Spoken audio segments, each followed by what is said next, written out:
20-year-old Javokhir Sindarov makes his way to the board. He takes off Magnus's jacket from his chair, gives it to Magnus. They put their respective freestyle jackets, green for Sindarov, white for Magnus, and take their chairs. This has been an insane matchup between Magnus Carlsen and Sindarov. Magnus struck in their first long format game, and then Sindarov struck back to equalize the scores. And first blitz game went in Magnus Carlsen's favor, and now here we are in the second blitz game where Magnus has the white pieces and just needs a draw. Meanwhile, Javokhir Sindarov, well, he needs to strike back on demand, which would be something very, very special. 1 minute now to understand the position. We have a rook in the corner, as we know already, that allows us to push the h pawn forward often. We have a king here, which means that if a castling happens, the rook will jump here. Only thing is that the rook on f1 has to move. We have the queen, the knight, the bishop is on its original square in traditional chess, another bishop and knight. Now, possible moves are pawn to c4, opening up this bishop. That could be nice. d4 opens up two pieces and actually looks like a very likely move. e4 is also a very, very cool move because the knight comes up. f4. I'm not a big fan of that move, but I can understand that the rook is here. So these are the few possibilities in the position. And Magnus, because he just needs a draw, this will be very interesting to see what his first move is going to be. Magnus opens the game with pawn to d4. And Sindarov here plays pawn to e5. Wow, it's a very bold move because if you take here, queen takes e5, and now f4 could be very, very dangerous with pieces coming out very quickly. Knight f2, e4. But let's see what Magnus does. Does he take it? Because even pushing the pawn looks interesting. And you can see how Magnus is taking his time for this decision because he considers this to be a very, very important moment in the game. Magnus trying to calm himself down, pushes this pawn to d5, c6 played, and pawn to c4.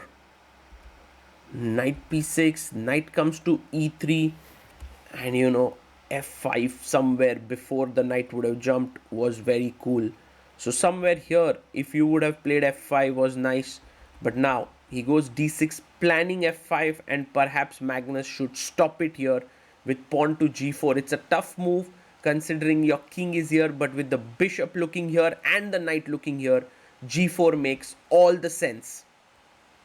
Magnus goes knight to b3, not the best move in the position because now Javokhir can push the pawn to f5.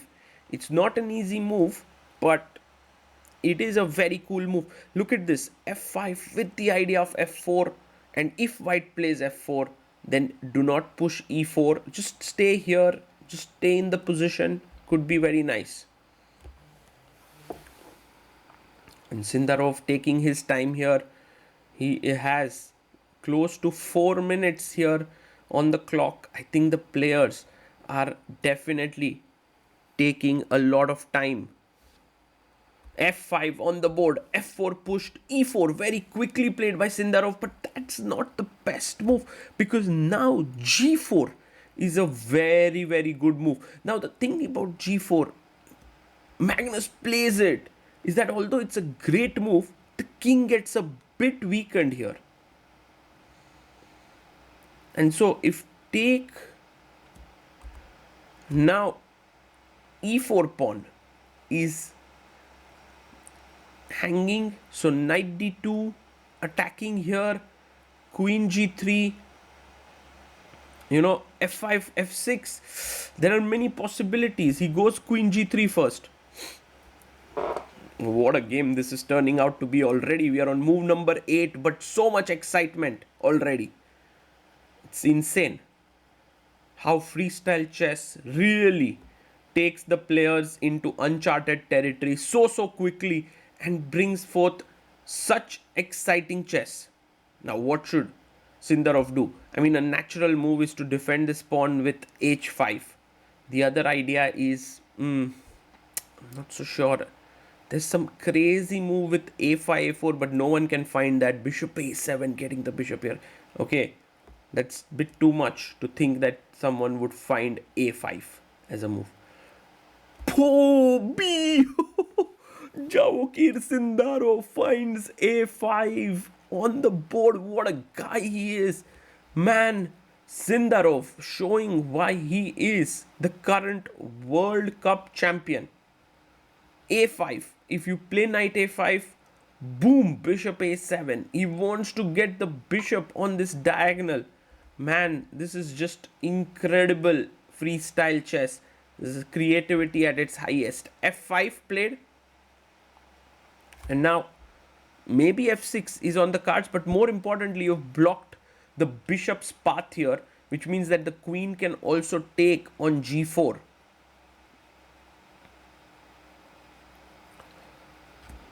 So he plays bishop to a7 and he's like, okay, I'm going to take here. Now, this is pinned. You see this. So king g2 makes the most sense in such a position. And then you come out of the pin. But so simple. Not so simple here. He takes on g4.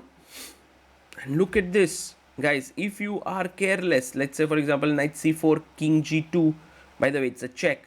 And you play a move like a4. Boom! Knight h6 is a checkmate. Nothing less. It's insane. So, let's see what Sindarov does here. Magnus creating such pressure by taking this pawn. And Javokhir is like, wow, this cannot be right. I mean, I'm winning the c4 pawn with a check. But he's just trying to make sure that he has the right follow-up in the position. And I think Sindarov is thinking a few steps ahead. He takes on c4 with a check. King comes up to g2 and boom, h5. What a move. So that if knight h6 check, you can take. You can also go king h7, but queen g6 is just game over. Because now your king has to come up and now bishop e4 and white is winning. So knight h6 check, you must take with the rook here. Rook h6, the only move that is there. But first, will Magnus give that check or not is the question. I mean, what else do you do? Your position is so bad. Check. He gives a check. And Sindarov takes it instantly. Bishop takes and queen e5. Very, very interesting move. Stopping the mate here. Offering a queen trade. That is possible, but if you see right now, he is a exchange down. Yes, he's an exchange down. Rook f7 would have been a very, very nice move, but queen e5. Now, the thing is, there is a very strong move here, which is knight d2.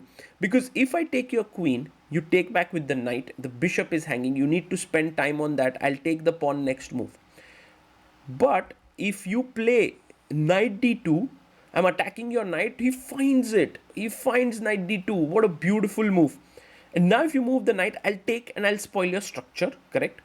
Otherwise, if you take on d2, I can later first take on e5 and then come back with my bishop. So it's a very, very sophisticated backward move. Sindarov takes it. And now, I mean, don't take on d2 with your bishop. Because now queen takes b2. It attacks the bishop. It keeps the threads, I mean, everything intact. And black is totally better here. So maybe for Magnus, it's like take here, and then take back the knight. That's the important point. Let's see what Magnus does here. Well, clearly both players are under a lot of pressure. Queen takes e5, d takes, bishop d2 taken. And now Sindarov has to take on d5. Just make his structure really solid. Takes it. Takes on d5. And bishop takes a5. Is that pawn even important? Is the big question. Magnus goes a4. I love this move because he wants to pop his bishop out here and attack the pawn on d5. But for now, if we count the number of pawns, 1, 2, 3, 4, 5, 6, 7. White has 1, 2, 3, 4, 5. That's 2 pawns for an exchange here that black has, and bishop f5 would be the third pawn that you will win here. He chops it. Bishop takes f5 taken here. What a move. And now the thing is,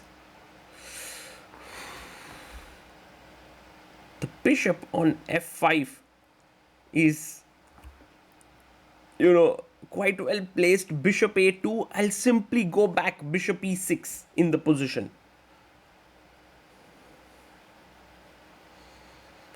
And Magnus, has slowed down a bit. He goes bishop a2. 44 seconds left. Sindarov, there's nothing else to do here. He must go bishop e6, but that allows the trade of the rooks, which is sometimes in white's favor because black having a rook on the board would help him. Plays bishop e6 here. And now rook takes f8 check. King takes on f8. And the thing is, after king e7, there's d4, e3, e4, d3. That's the plan. You bring your knight out. That's how you want to play here as white, as black here.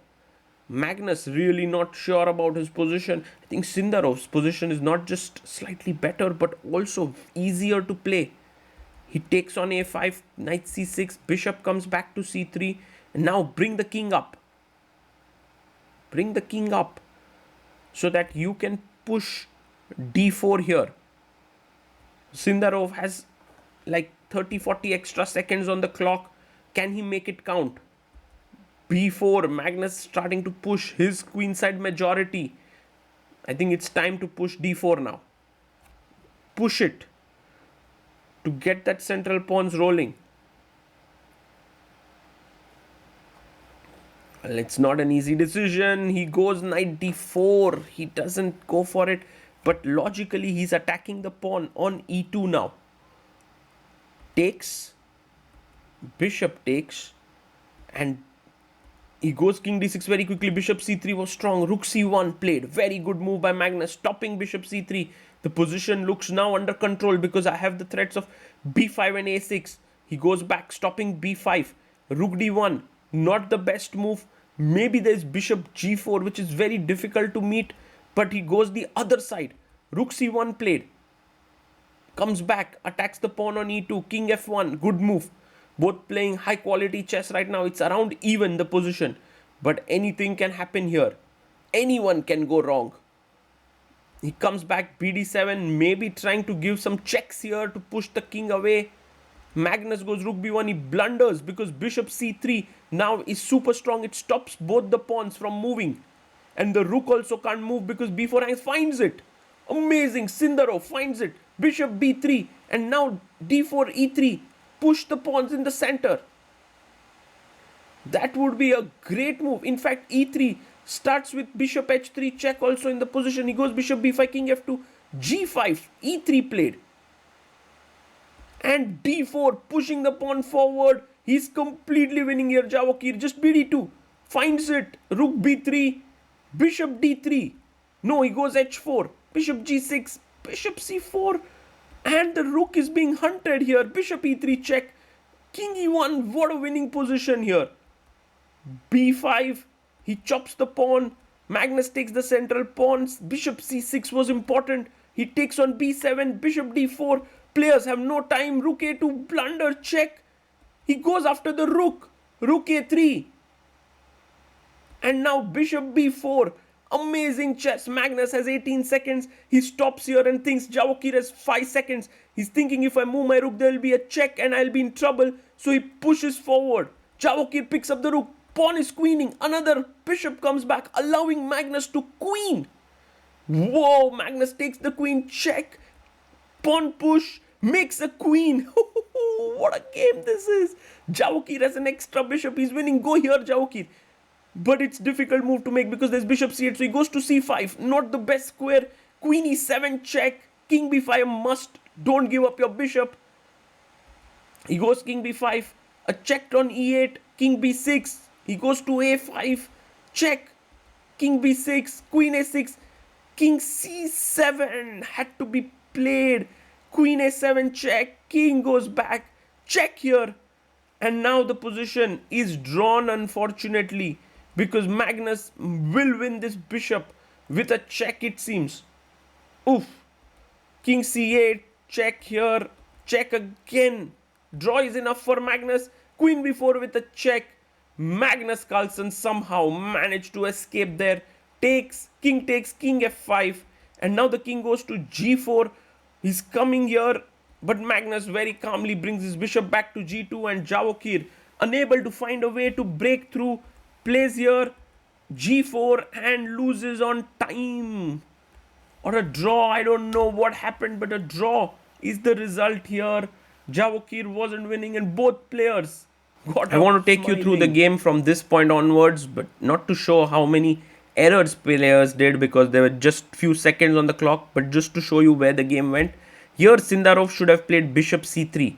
As we saw, he got that move later on, rook c1, and I think it was very well played by both the players. Here was the mistake and Sindarov found it. Bishop c3, and here he played bishop b5. He was playing really well.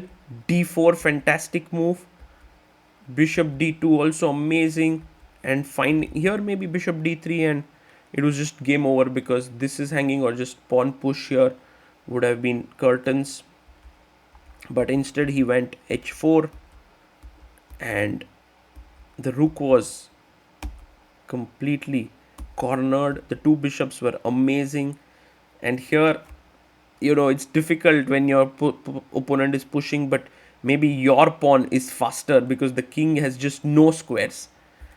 He took here bishop e4 and now had to play bishop c6 to get the pawns rolling, but he went d3, bishop b7, bishop d4, and now Magnus blundered with rook a2.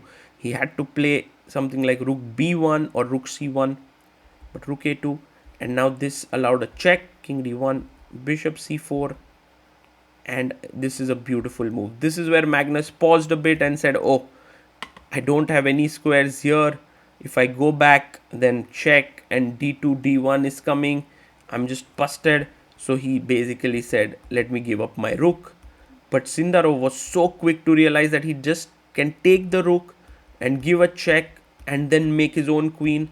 And here the tough part is to go to e6, because this check looks fatal, but after king f7, there's no way that the checks continue. I can go king g6. I can come out from here. Like, the position is safe. You can also bring your bishop back, and Magnus would have lost this one, but he went king c5, and somehow here, actually the right move is queen c6, but no one can play this, you know, such a move under time trouble. And here check, and king c7 would have, once again, the idea is the same. You want to escape to the other side here, but he went king c5, and this allowed Magnus to make a draw here. Check, check, and he lost the bishops here, and this was a draw.